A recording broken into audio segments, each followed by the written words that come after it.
ఆలోచన చేయమని చెప్పి మిమ్మల్ని అందరినీ కోరడానికి చెప్పవలసి వస్తూ ఉంది. ఎందుకు ఇవన్నీ చెప్పవలసి వస్తూ ఉంది అంటే రాబోయే రోజుల్లో ఇంకా ఎక్కువ అబద్ధాలు చెప్తారు.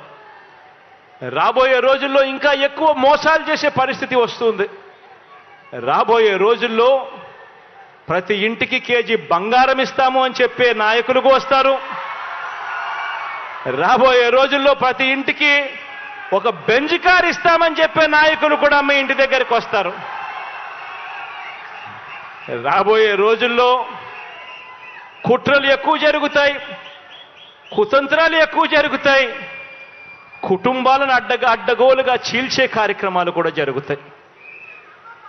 రాబోయే రోజుల్లో పొత్తులు ఎక్కువగా పెట్టుకుంటారు, కుటుంబాలను చీలుస్తారు, రాజకీయాలు చేస్తారు, అబద్ధాలు చెప్తారు, మోసాలు చేస్తారు. ఇవన్నీ కూడా జరుగుతాయి. అప్రమత్తంగా ఉండమని చెప్పి మిమ్మల్ని అందరినీ కోరుతా ఉన్నా. ఇవాళ మీ బిడ్డకు వాళ్ళ మాదిరిగా కుట్రలు చేయడం చేత కాదు, మీ బిడ్డకు వాళ్ళ మాదిరిగా అబద్ధాలు ఆడడం చేత కాదు, మీ బిడ్డకు వాళ్ళ మాదిరిగా రాజకీయాలు చేయడం చేత కాదు. మీ బిడ్డకు తెలిసిన రాజకీయం ఒక్కటే, మంచి చేయడం, పేదవాడికి అండగా నిలబడడం.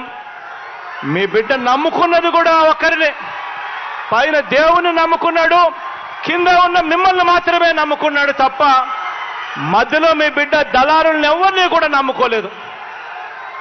మీ బిడ్డకు ఒక ఈనాడు తోడుగా ఉండకపోవచ్చు, మీ బిడ్డకు ఒక ఆంధ్రజ్యోతి అండగా ఉండకపోవచ్చు, మీ బిడ్డకు ఒక టీవీ5 అండగా ఉండకపోవచ్చు, ఒక దత్తపుత్రుడు మీ బిడ్డకు తోడుగా నిలబడకపోవచ్చు.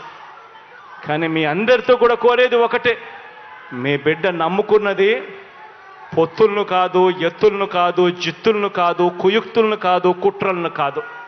మీ బిడ్డ నమ్ముకున్నది పైన దేవుడిని, కింద ఉన్న మిమ్మల్ని తప్ప మధ్యలో ఇంకెవ్వరిని నమ్ముకోలేదు మీ బిడ్డ అని చెప్పి కూడా మరొక్కసారి ఈ సందర్భంగా తెలియచేస్తూ అప్రమత్తంగా ఉండండి అని మరొక్కసారి మీ అందరికీ కూడా విన్నవిస్తూ, ఈ మంచి కార్యక్రమంలో మీ అందరితో పాటు మీ సంతోషాల మధ్య ఈ కార్యక్రమాన్ని జరుపుకోవడం మీ బిడ్డగా ఇంతకన్నా సంతోషం ఏదైనా ఉంటుందా అని చెప్పి ఈ సందర్భంగా చెప్పడానికి గర్వపడతా ఉన్నాను, సంతోషపడతా ఉన్నాను అని సందర్భంగా తెలియజేస్తా ఉన్నా.